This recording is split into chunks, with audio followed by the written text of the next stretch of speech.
My name is Aaron Chisholm. I'm one of the presidents of the Michigan State Entrepreneurship Association.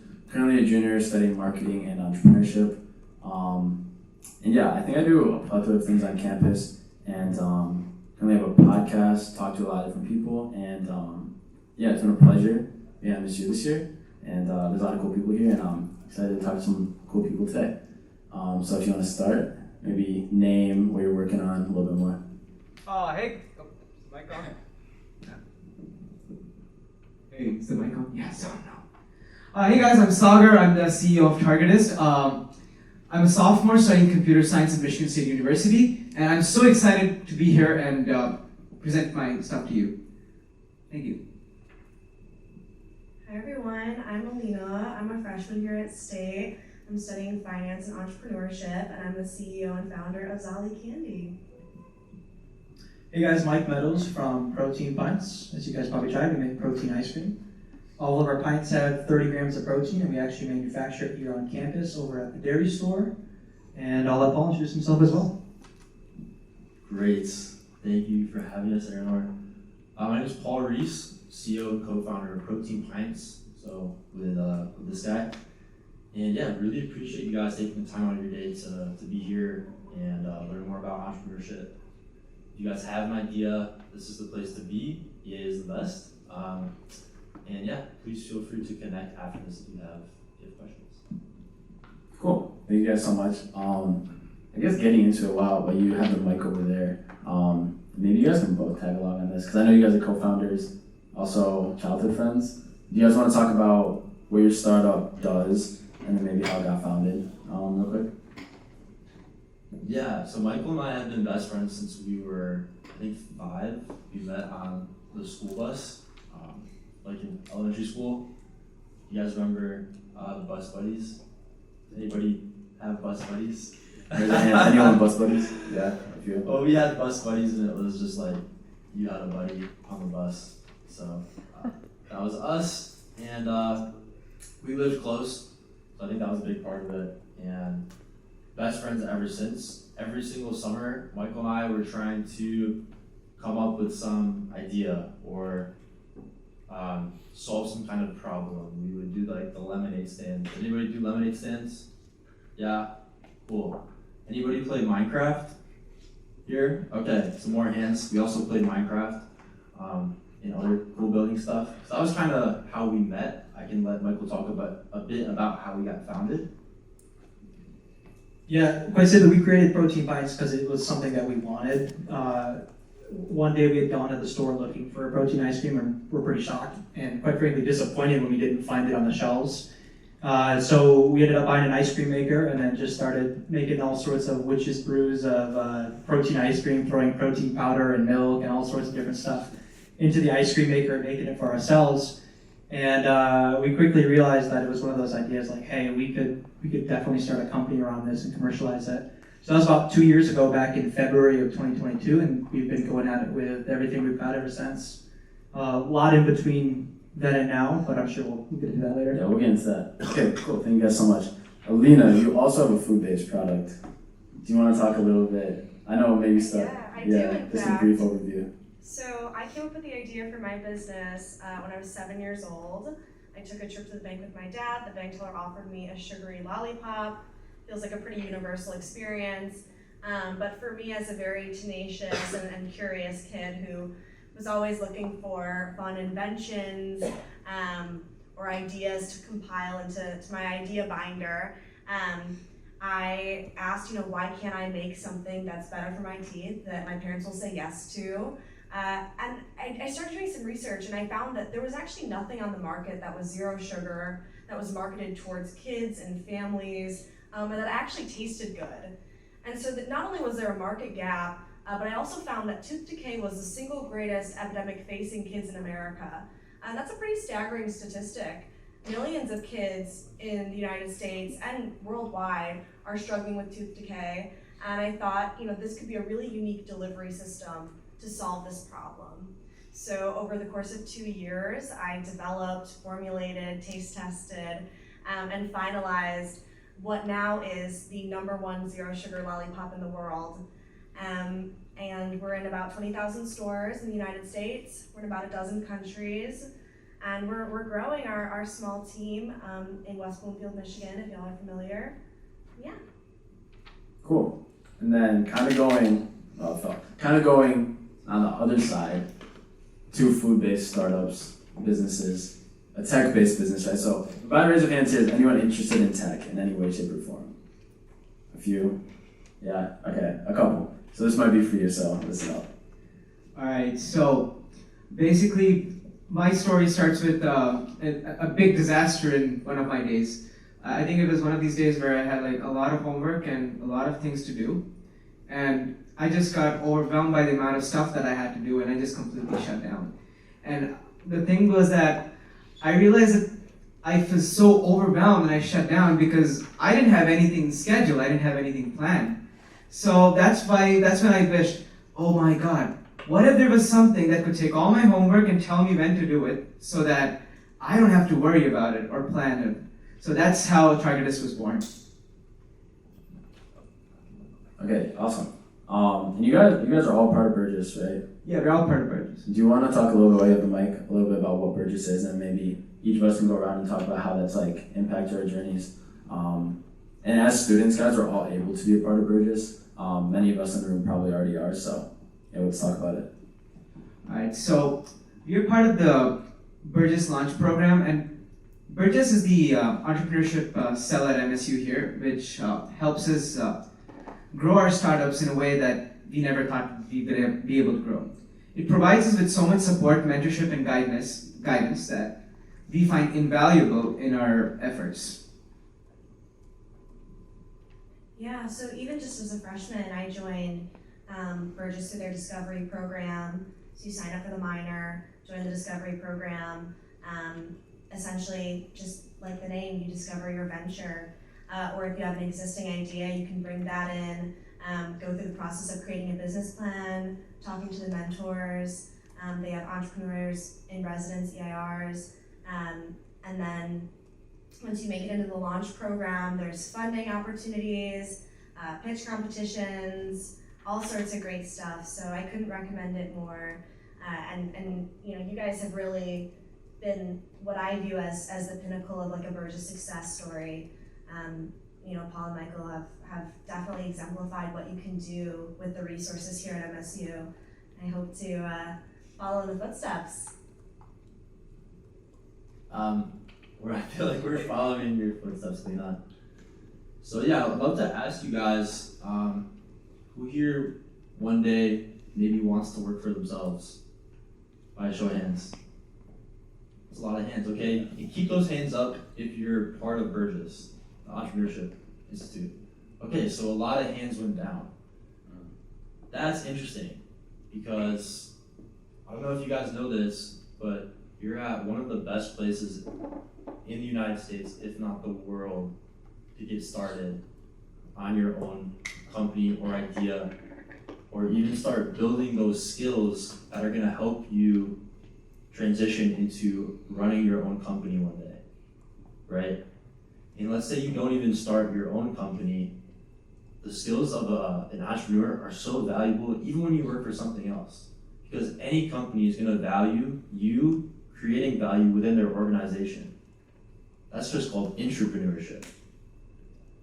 So I guess I would love to see next time you guys all are here, we ask this question, a lot more of you guys join the program because, you know, what are you waiting for? You know? Awesome. Yeah, so A quick add to that too. Yeah. I think one of the best parts is just being surrounded by a community of like-minded people too. Like some of my best friends are from Burgess, and being around people who are starting companies and grinding, even if don't have your idea yet, just being around those types of people is gonna spark your curiosity. So Burgess has done so much for us in that regard and being a community builder. yeah. No, thank you guys so much for that. So if anyone here is interested in Burgess, come to anyone on the board, come to these guys, and we can talk more about it. And so a couple of things you guys have been mentioning is like community, the people, Burgess. In college, like relationships, communities are huge. Can you guys talk just more about some of the people you met? Not necessarily even through Burgess, but like, I have a follow-up to this too, but just like what community means means to you guys, especially as it relates to like your venture. Yeah, I kind of have a unique perspective on building a community of entrepreneurs. So growing up, obviously I've been working for over half my life, and it's very challenging to find other entrepreneurs within my age range, within my industry. And so growing up, I had two or three entrepreneur friends in the world. One of them lives in the UK, another one in Australia, and then a girl down in Texas, and those are the only people that I knew.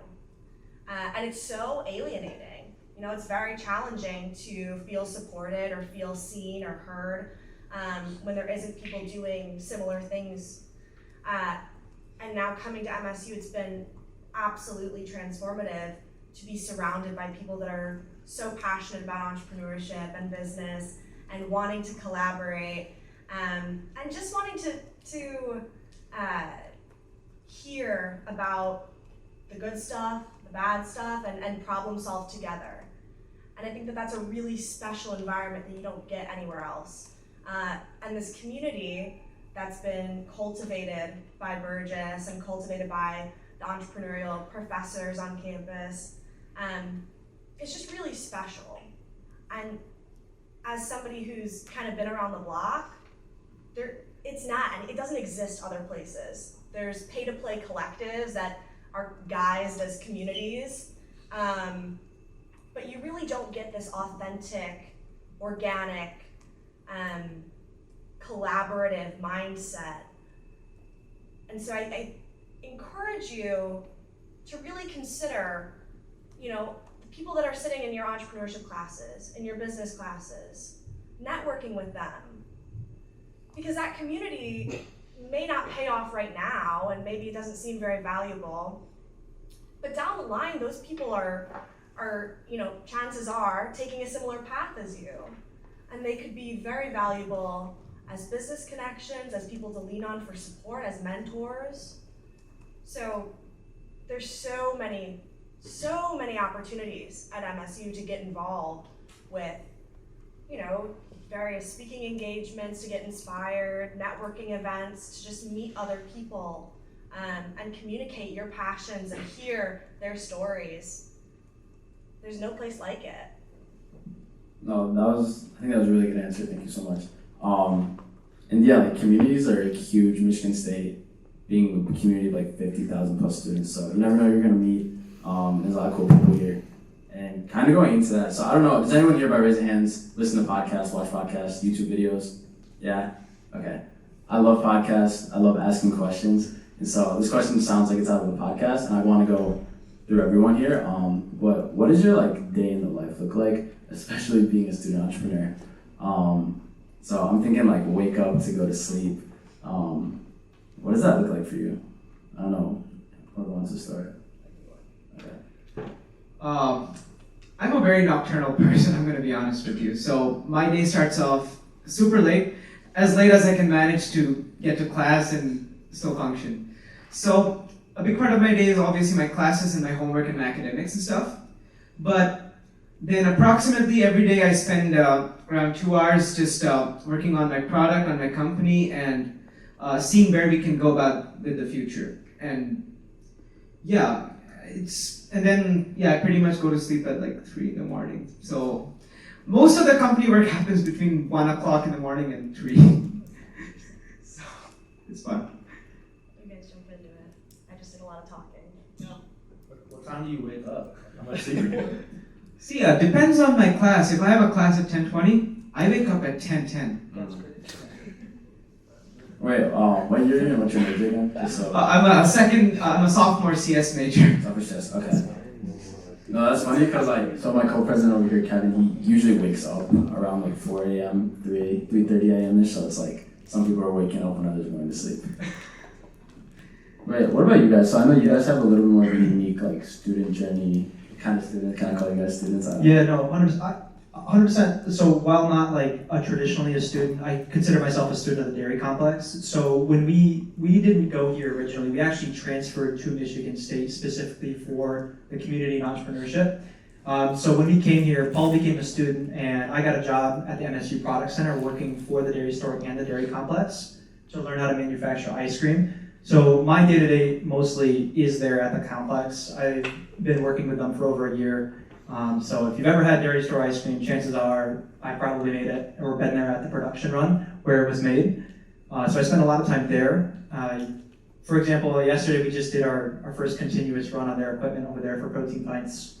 We made over 900 pints in just a few hours, which was pretty cool and a big milestone for our team. So that's a lot of my day-to-day. Yeah, Michael is more on the operations side, so he really carries our team with making all of the ice cream. And while we both wear a lot of hats, I've taken more of a sales and marketing approach, and a lot of meetings, a lot of meetings with advisors and people that want to help us. So, if you ever have the opportunity to build relationships with people that want to see you succeed,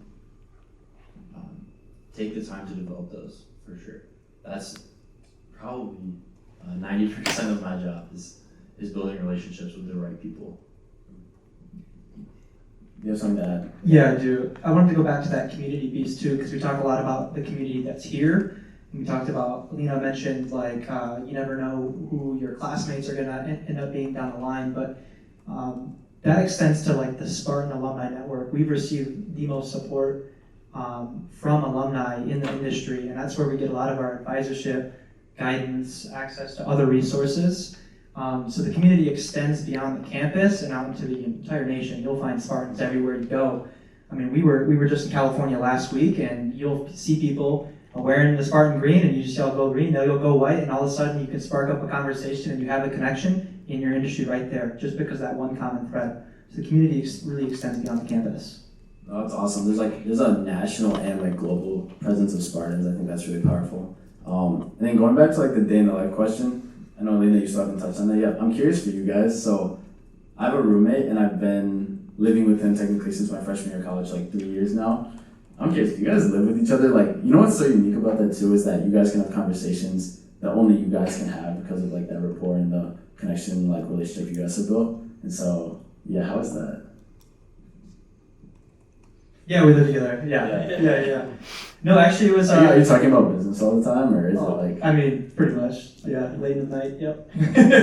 But it's fun. We have fun with it. I mean, we love what we're doing. I mean, when you have fun with it, it's super easy. So there's nothing I'd rather be talking about, to be honest. So that's how I feel.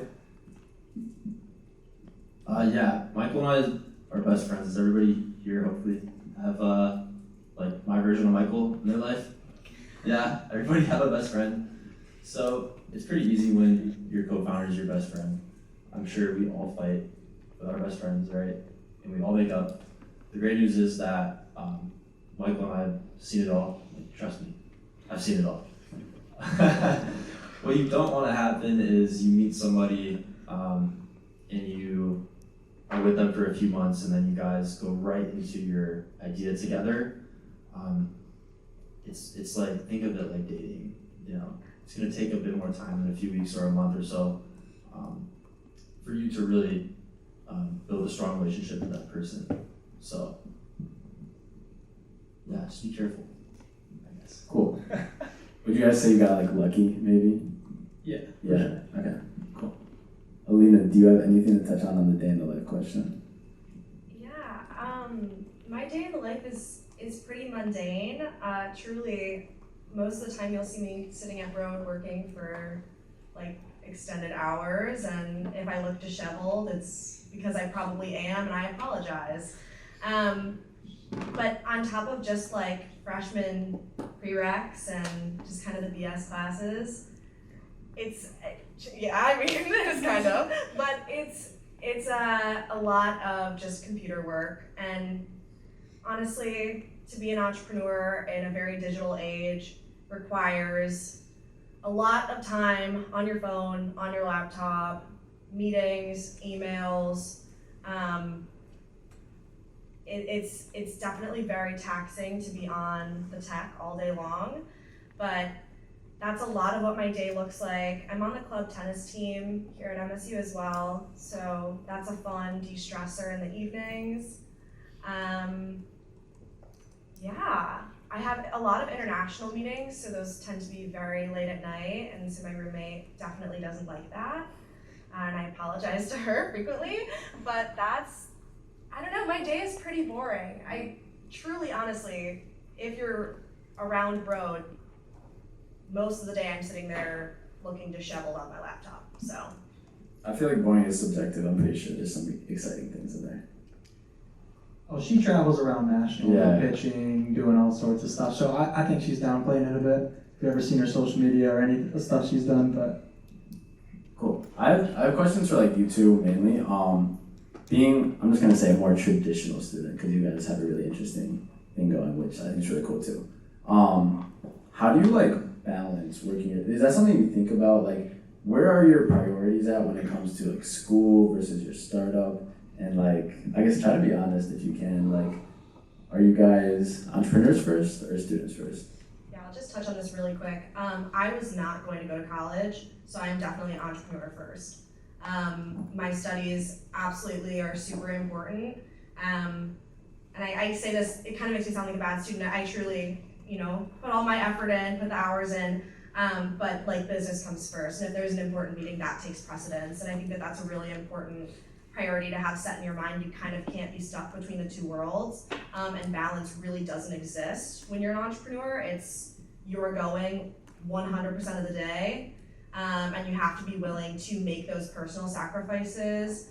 You're not going to be able to, do it all. The sports, the friends, all the weekend plans. Like, sure, there's some integration of personal life versus work. But if you are really dedicated to making your startup happen, you have to give it 100% of your energy. And sometimes that means like being a student has to come second sometimes. But overall, like this whole idea of balance and like, I like to say it's like a social media, like idealized version of life, like it just doesn't exist. So it's like every day I literally sit down and write down a list of what my priorities are. And a lot of times, very important things that normally people would say, oh, that seems pretty important, you should probably get that done, it's not gonna happen. And so you have to be very critical with your time, very allocative. It's not for the faint of heart. So if you're willing to go all in, get ready to put in that work. Because balance truly doesn't exist, especially for the first couple years of a startup. All right, on the flip side, I'm definitely a student first. So how do I manage schoolwork and the company? So what I think about is, okay, let's say I have like a bunch of schoolwork. How can I get this out of the way in the fastest and most efficient way possible? So like, okay, this is there, I'm gonna get this done. And another thing that really helps me prioritize and balance my time is, since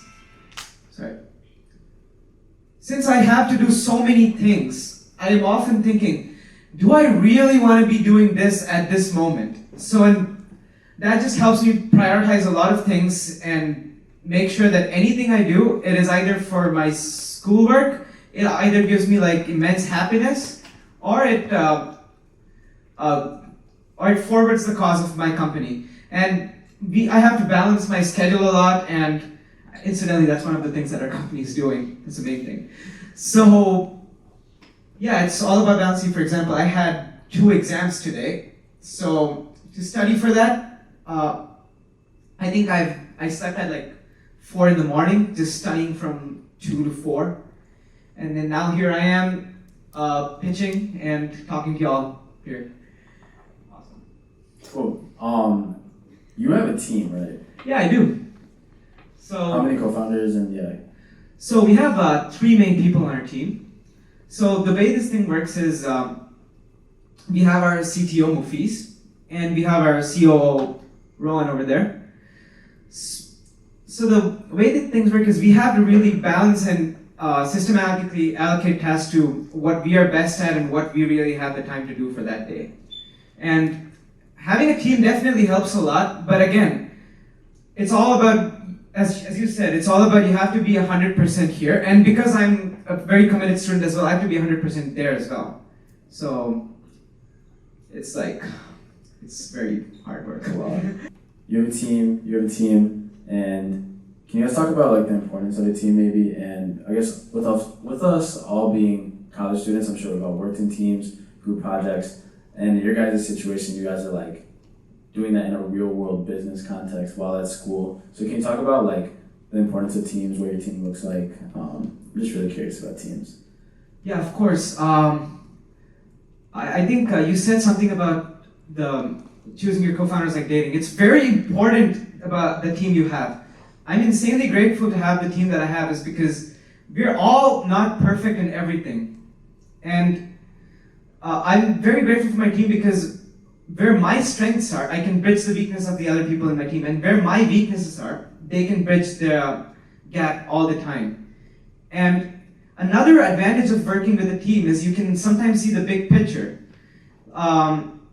And sometimes I get caught up in my own idea way too much. And I talk to my team and they're like, wait, what are you doing? And it really helps me gain that perspective. And having a team also makes sure that we can focus on the tasks that we are best suited for, rather than trying to do everything all at once. Yeah, I'm super grateful for my team.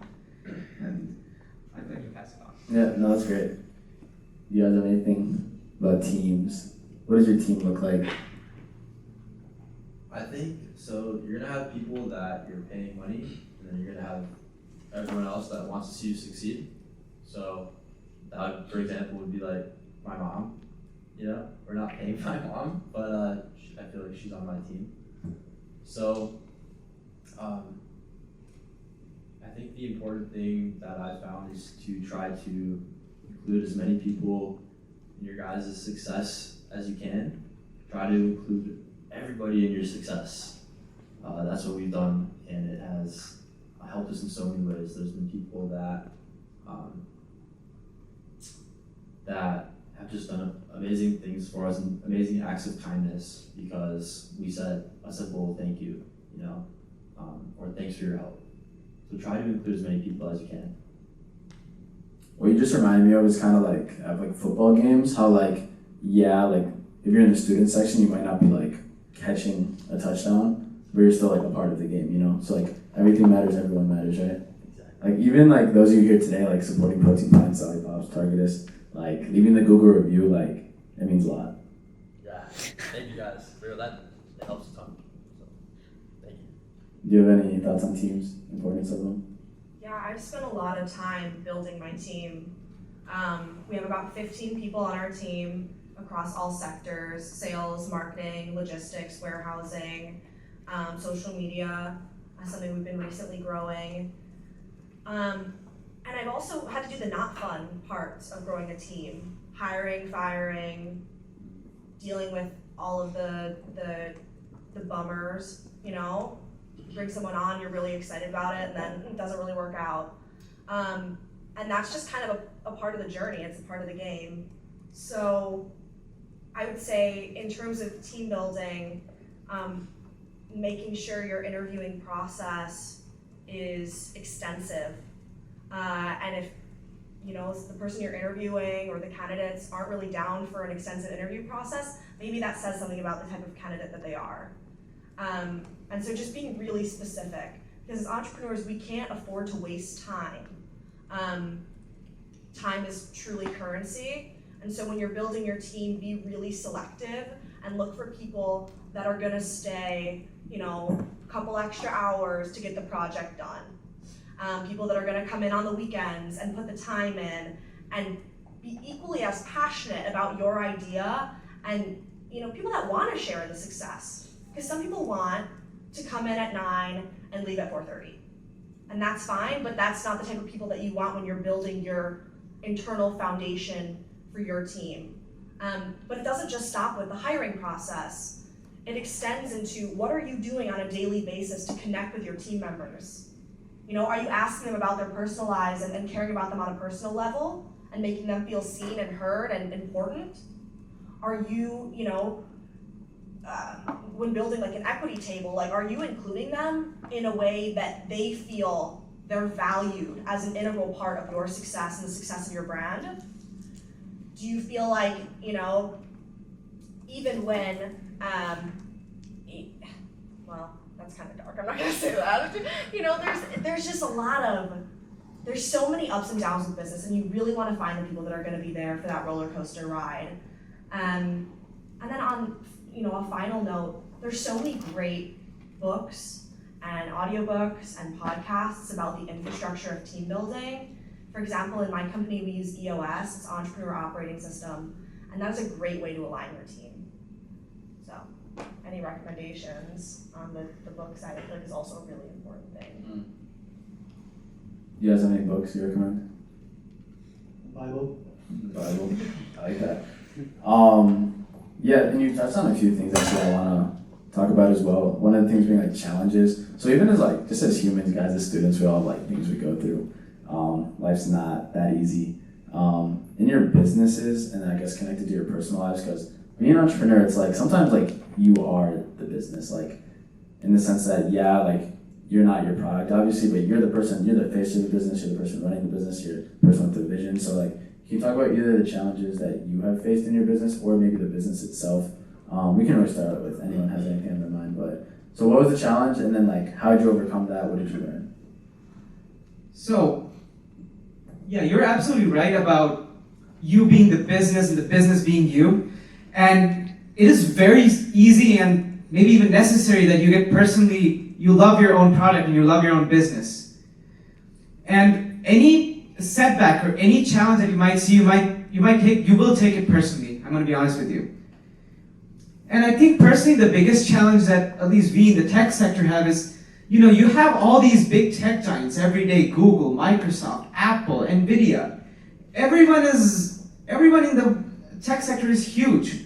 And it's intimidating, especially as a small player. And if we face that challenge every day and we have to get through it and go forward for another step, another day, we have to think, you know what, maybe these guys are big, but we will also get there someday for sure. And with that hope, we have to continue and move forward. So, yeah, you have to take, your business is something that you take very personally, but that's a good thing. It means you're invested in it. It means you love your product and you want to see it succeed. You guys have any thoughts on that? I guess, either going back to the challenges or what it means to kind of be your business, in a sense? I had a couple thoughts. The first was kind of when we started 2 years ago. I don't think I really assumed the identity of I'm starting a company until I took the leap of faith of this is what I want to do, and jumping full onto that dedication. I think when we go back to the summers where we were working on all sorts of random ideas, that was great, and there was a spark of curiosity there, but I don't think we ever took a full leap of faith into this is what we're doing, and we're gonna do anything necessary to make it happen. And I think I genuinely think until you assume that identity and take that leap of faith, it's really hard to truly go anywhere with any idea that you have. And I think that's what really made the difference. And then going further down the line from that, I think about, okay, so it's really easy once you've done that to wrap your identity in whatever you're working on. And it could be not even just business, but anything in your life. It's easy to wrap your identity in worldly things. And if you do that, I've had low moments where if that happens, and something goes wrong, it's easy to let that take over you. So I think it's important to take a step back from that and realize that you're human. Yeah, you're human. The things you work on that's not who you are, and the success of your schoolwork or your career, that's not what's most important. That's not what your identity is. So I like that. Elena, do you have anything? Echoing it maybe? Yeah, I think, when you talk about problem solving and persevering, there's really one thing that comes to mind, and that's, your mission, your why. And that's really where my identity lies within my business is, I like candy, and that's kind of where the idea came from, sure, but when I really learned that I could help people through my business, that's where I found my identity as an entrepreneur. And so I would say what really gets me past some of the challenges and the daily not so fun tasks is the idea that I am helping people at the end of the day, and that's very closely tied with the success of my business. And so I want to continue to, be on that grind and help, people in the process. That's really special. And I do encourage, anybody that's interested in starting a company to integrate that into your foundation. If there's an existing charity that's important to you, that you could tie it back with the purpose of your business, or I actually founded my own nonprofit, and if you have any questions on that, I'd love to chat. But that's also a really cool way to integrate something niche and specific within your brand with the greater good, and it's really much more motivating than success or money. Like, the idea of getting to help people is really what I would say gets me and my team through some of the very challenging aspects of running a small business. No, that's great. Thank you so much. I think like all of us guys, just like as students, as humans, is like really important to know. Like at the end of the day, we're all human. You're not defined by what you do. You're defined by like you're human, like who you are. So I think that was good, guys. Thank you. I'm curious. Like we have about like 15 minutes left here in total. I want to leave some time at the end for questions. So if you guys have any of those, keep them on your mind. I don't want to be selfish and take up all the question time.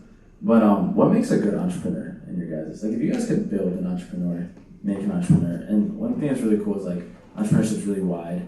It's vast. It's like you can be an entrepreneur in so many different ways: small business, big business, tech startup, CPG product business, right?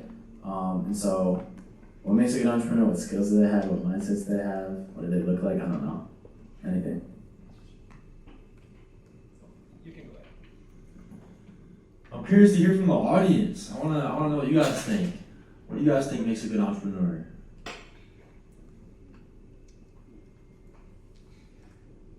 We're in a very small room, just All right, shout right it out.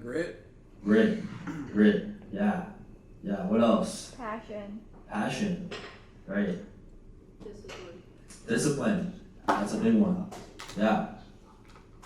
What else? You need to take risks. You need to take risks. Yeah. Enjoying what you're doing. Enjoying what you're doing. Yeah. Enjoy the simple things, little things in life. Yeah. Over here. Being able to take feedback. Be able to take feedback. I'd say like somewhat curious as well, like about what you're doing. Maybe that's like Very interested. Curious. Yeah, very curious. Yeah. Well, you guys answered it. I think you guys know what it takes. Okay, what about the skill sets needed? We can ask you guys too. What do you guys think? Skills? What skills do you think you need to be a good entrepreneur? Communication. Yep. What else? Right here. Just being able to connect with other people. Being able to connect. So like networking maybe? Yep. Yeah, definitely. Yeah, back here. Yeah, like him, I said my friend is like just good at making connections and networking, meeting new people, being open to experiences. Being open to new experiences. Excel. Like Microsoft Excel? Excel spreadsheets. Excel spreadsheets. That's an important skill. Yeah. Over here. Yeah. Having the technical skills needed for the job. Technical skills? The technical skills. Yeah. Or being able to find people with those technical skills, right? Yeah. I think you guys nailed it. I would agree. I agree. Good stuff. Cool. Did you have anything to add? I don't know. I just wanted to say, you were just asking everyone something like, it's the ability for a person to connect the problem that somebody faces with their own solution. That's one of the biggest things I feel. Awesome. Okay. I like the audience interaction too. I guess this is my last like personal question, and then I want to leave it open to the room as well. We'll probably come around with the mic in a minute. But what is like? Tell me something that's like detached from your business, like about you guys, like about yourselves. Like besides for your business, where am I gonna find you? What are you gonna be doing? And why are you doing that? Why is that important to you? I like to work out to de-stress lately, but getting into what I like to call hybrid training. It's just another word for CrossFit. Been enjoying that. Okay. But I like bodybuilding training at heart. I know that's like Powerlifting or bodybuilding? bodybuilding. I know that's like very much like on brand and like not like. But it's But I it's a enjoy it. natural fit. Yeah. Okay. Yeah. Cool. Paul? I just started this TV show on Netflix called The Gentleman. Anybody started that show? Yeah. Who's the director? Guy Ritchie. It's really good. I think it's #1 on Netflix, so I'm watching that.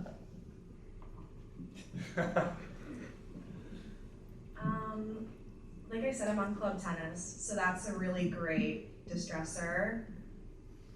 But honestly, like, I am my job. Like, Yeah. you all the have to time. be your job. Like, to be an entrepreneur, you have to be your job. So, like, I do. Goes back to having fun while you do it. I think that's important to Yeah. choose something that you have fun at because it makes everything else super easy. Because, like, guys, standing at the door handing you ice cream, that's my favorite part of my day. Like, come on, man. Like, I love that stuff. Working is my passion. So. Right. I'm really passionate about race cars and stuff, so you'd see me like researching and looking at all the motorsport events. Now, I really want to go to the Formula One in maybe Miami or Austin sometime during this year. I also love playing music and just reading stuff about the world. It just the very acquisition of knowledge just makes me happy. I learned this, very nice. So, yeah, that's where you find me outside the business. Cool. I think one thing, at least I can take away, maybe everyone else too, is like you guys love what you do and like it just drives you to do it. It might not seem like typical like work. It's like it's almost like play. It's just who you are. It's what you do. So I think that's great. Okay. Thank you guys so much. Those are all my questions. Now the audience, you guys have any questions? So did any of you four use the Burgess Institute in terms of like angel investors or in terms of helping you guys start up like that? They have funding for, it's okay, we're in a small room. So they have funding options that you could submit for. It's not technically angel investment, but they can connect you with some really great angel investors. They also work with Red Cedar Ventures. So that's, a cool connection to VC. So that's a kind of a cool avenue if you're interested. But there's a lot of, at least in my opinion, in the alumni network is where you'll find probably your best shot at good angel investment. And there's a couple collectives, I think you guys know more than I do in this area, but I think Lansing has a good network of investment groups. Angel And then, groups, yeah. Smart Zone. I think the biggest way that Burgess can contribute financially is the fact that if you apply to a pitch competition anywhere in the nation, they will fly you there and pay for your accommodation, which pretty much makes you unlimited to apply for any competition in the nation. Mm-hmm. And we've been able to raise over $100,000 non-dilutive funding just through doing that. Yeah, unlimited travel. Basically, they'll pay for everything.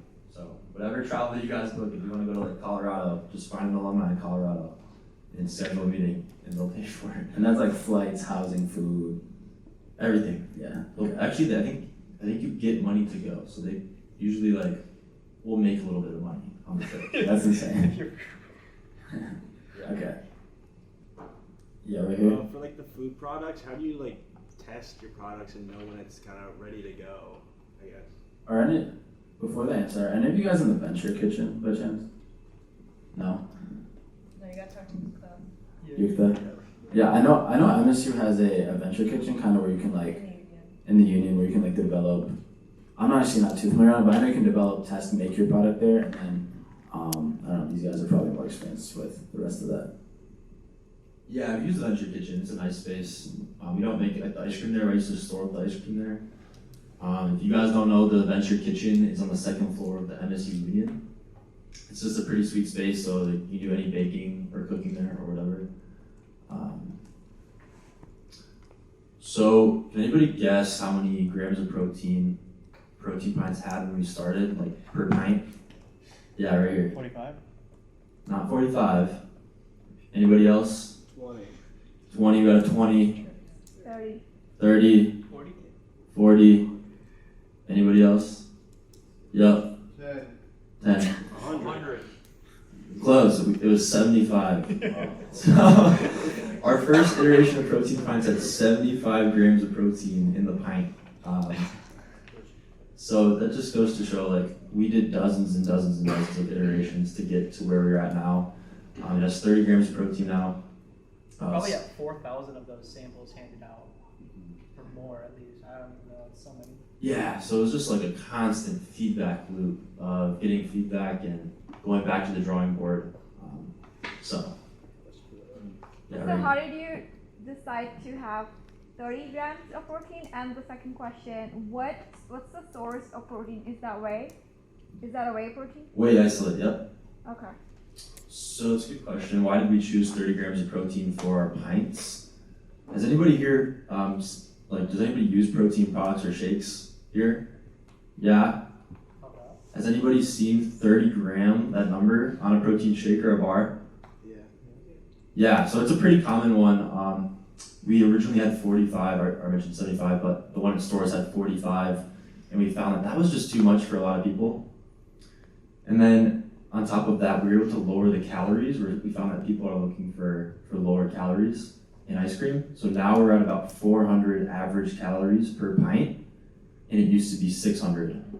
So it's a bit easier to eat in one sitting and lower calorie.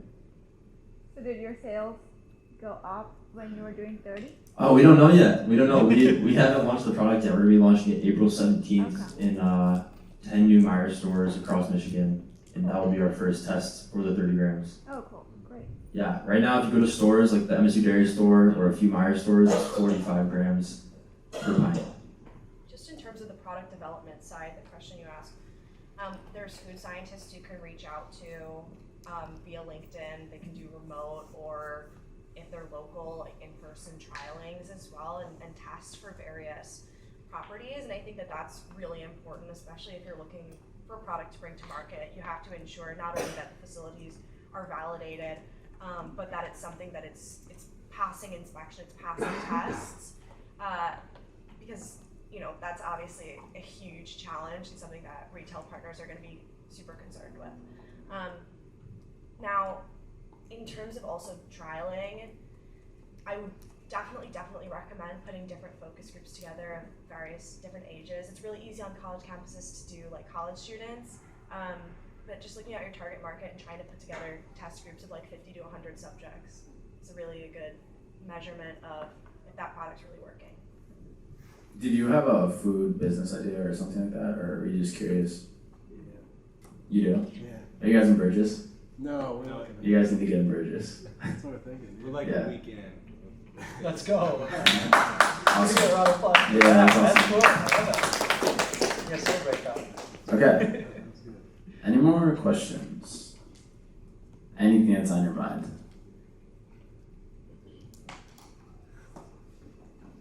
So, I know Protein Pint's been talking a lot, but no offense. But would you guys ever consider doing like the higher calorie, higher protein for like bulks, or are you guys trying to stick to just low calorie, lower protein? Like you said, you had 70 before. Would you ever consider like putting that to the market or no? If people want it, that's the simple answer. If there's demand for it. Yeah. But right now the demand is for, it seems like, lower calorie products. It's a much higher demand. Yep. That. Yep. Yo, for the suckers, how do you know people who like want that? Like, how do you know there's a man for it? Yeah, so if you've heard of like Yum Earth, it's an organic lollipop brand, and they had tremendous sales, but they had sugar in the product, and it really wasn't checking all the boxes for the people that I was growing up with, my friends with food allergies, with type 1 diabetes, and then I also looked at the data. 1 in 3 Americans are diabetic or pre-diabetic. So that's a huge portion of the population that can't enjoy traditional candy. And then additionally, 1 in 10 have a food allergy. And so there was a couple data niches that were indicating that this was something that people needed and that there wasn't anything offered on the market. And then what I've seen in the past 3 years has been pretty staggering. So post-pandemic, consumer mindsets have shifted completely to zero sugar. And if you're looking at the big CPG players right now, Coke, Pepsi, Monster, Red Bull, Chobani, Hershey, they're all doing zero sugar. And it's because consumers are looking for a zero sugar option. And luckily for me, I've spent the last 8 years developing the best zero sugar candy on the market. So although it wasn't something that consumers were saying, we want a product with all of these attributes, it's something that's really grown into the market. And now there's, at Expo West last week, I saw 5 new candy brands that are 80% lower in sugar or 90% lower in sugar that are directly competing in my niche. So it is definitely a necessity in the market right now. And as I expand product lines into the chocolate space, the FMCG or fast moving consumable goods space like cookies, crackers, brownies, that's where the trends are going. Where can I buy this? So we're at Whole Foods, we're at Rite Aid, we're in Walmart, we're online on Amazon, as well as our own Shopify. But there's lots of lollipops, and hit me up, I'll get you a bag. Thanks for the support. I think that means he likes them. Okay, I have 2 questions too. If anyone else has any questions before I ask my last 2, I know okay, yeah. Sorry. So yeah. So how do you guys get those connections to, like you said, Target and places like that? Stalking. Yeah. Oh. What? What? Like, how do you get the connections to? Stalking. Yeah. Correct. Yeah. So like LinkedIn stalking, find somebody like that works within the organization and it's just like SEO, like keyword stalking. You can literally find anyone and it's super, super easy. So like if you're looking for a specific buyer at like Target, for example, Target head or assistant buyer for whatever category you're in. So like for me, I'm looking for health foods, candy, seasonal candy, and then all of their assistants. Because usually the lead buyers don't respond to emails and they never ever will. So you email their assistants and you call their assistants until they answer, and that's how I got into Whole Foods. I literally spam called the assistant buyer twice a day for months until they gave me a meeting. But they only do resets like every 6 months, and so you have to get in on their schedule. And so like ECRMs, those are sales conferences. There's things that you can sign up for that you can get in front of the buyer a little bit sooner, and you don't really have to stalk them down. But like just start emailing people and use LinkedIn as your best tool. It's really, really easy to find people. Okay, I know it's 8 o'clock, maybe slightly after. I want to ask these last 2 questions because I think they're really valuable and important for everyone in the room. Alina, I know you're just talking a lot, which is good. Answering the question. I'm curious what it's like as a female founder, and then my question after that for everyone to kind of wrap it up is like, what does success look like for you, and then how can other students become successful, whatever their definition of that is. So like some final advice. So yeah. Being a female founder is challenging. I know like the girls in the room can relate. It's like you walk into entrepreneurship-minded spaces or business-minded spaces, and you're one of the few girls in the room. And the world is changing, but it's not changing quick enough. So it's absolutely very challenging and a real struggle that I face on the daily. I spoke at Dollar General's Women's Leadership Conference earlier in 2023, and the amount of stories that I heard of women not feeling welcome, not feeling valued or noticed is just overwhelming. So I encourage you to be very mindful when you're in meetings like this or in entrepreneurial spaces to try to connect with your fellow women and ask them what they're up to on a professional or on a personal note, and just building those networks. It's really, it's challenging to feel that we're only receiving what was the statistic? It was 5% of VC funding, and it's just the odds are kind of stacked against us sometimes, and it's very evident in the real world when you see 1 out of 5 buyers are women, but we are making most of the buying decisions at retail. So it says something about the world we live in, but just support one another, and that's the best way that we can just grow the equality, support one another, inspire one another to carry out your venture, your passion. Yeah, I think that's really important. Thank you so much for talking about it. Maybe 1 to 2 sentences, final advice, and then we can all get out of here. Right.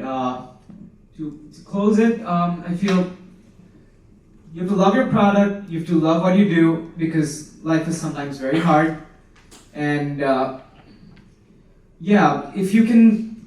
if you love your business and your product more than you sometimes dislike some of the days where you feel it's very challenging, you should be getting through it just fine. You'll be good.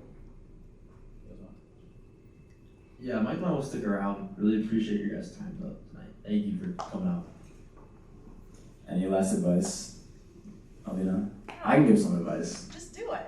Yeah, just do it. Nike, just do it. Literally, Zoli, just do it. Okay, we'll end it on that. Can we give them a huge round of applause, please?